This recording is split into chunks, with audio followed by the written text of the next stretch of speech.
We have to clear this entire section by the end of the day. Look at the structural damage here. It's going to take longer than that to haul this mess out. I agree, we need another pair of hands just for the demo screen. Keep pushing it this way. All right, almost got it. Yeah. Needs more soap over here. Let's focus on this side next. Okay, I'll hit this high spot first. Ready when you are.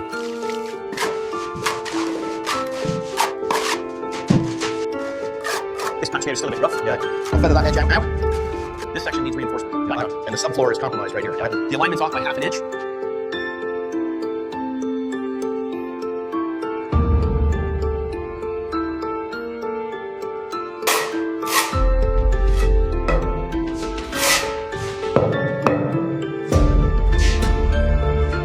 Set with trim on this side. Almost. Ready for the next coat. Perfect. I'm starting now.